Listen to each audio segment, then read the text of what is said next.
Yaponiya va Tinch okeandagi 13 davlat Xitoyning tahdid faoliyatlariga qarata erkin va ochiq Hind-Tinch okean tasavvurini yo'lga qo'yishga qo'shildi. Yaponiya davlat mudofaa ministri Kishi Nobuo silliq o'tkazilgan Yaponiya Tinch okean taqim orollari mudofaa dialogi boshliqlar yig'inida 13 davlatning mudofaa ministrlari bilan ko'rishib, ikki taraflik va rayon xarakterlik taraqqiyotlarni muzokara qildi.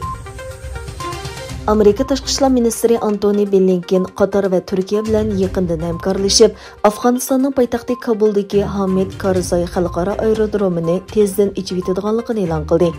Yana bir tarafdan, Yevropa ittifoqining tashqi munosabat va bexatarlik siyosati yuqori darajalik vakili Josep Borrell Talibanni e'tirof qilmaydiganligini, ammo ma'lum o'lchamda munosabat o'rnatadiganligini aytdi. Helsinkining shahar boshlig'i nurg'unlagan yuqori mahoratli xalqaroliq ishchilarning fin tilining qiyinligi sababidan shahardan ayrilganligini o'tirg'a qo'ydi va Helsinkini ingliz tilida so'zlashadigan shahar deb e'lon qilish taklifini berdi. Shahar boshlig'i mundaq dedi: Helsinki o'zini inglizcha so'zlaydigan shahar deb e'lon qilishi, bu yerda inglizcha so'zlaydiganlarning finlandiyacha yoki shvecha so'zlashga hojati qolmasligi lozim. Shvetsiya Markaziy partiyasining vakillari Shvetsiya parlamenti oldida yig'ilib, Xitoyning Sharqi Turkistondagi kishilik huquq dafsandichiligini irqiy qirg'inchilik deb e'tirof qilishga va Uyg'urlarni qo'llashga chaqirdi. Shvetsiya Uyg'ur ma'arif jamiyati tarafidan uyushtirilgan namoyishda Xitoyning Uyg'urlarga qaratilgan qilmishlarining Shvetsiya tarafidan irqiy qirg'inchilik deb e'tirof qilinishini talab qildi. Kolumbiyada səhiyyə xodimləri Xitay virusi Mu variantining asosli variantga aylanganligini e'lon qildi. Bu davlatda kuniga 700 odam qazo qilgan 3-to'lqinga Mu variantining sabab bo'lganligi ilgari surilmoqda.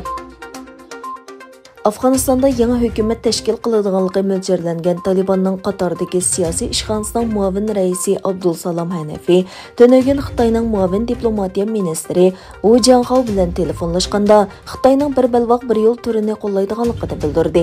Xitoy Tashqi ishlar ministrligining bayonotiga qaraganda, Hanafi Talibanning unumli tadbir qo'llanib, Afg'onistondagi Xitoy organlari va xodimlarini qo'g'daydiganligini va'da qilgan.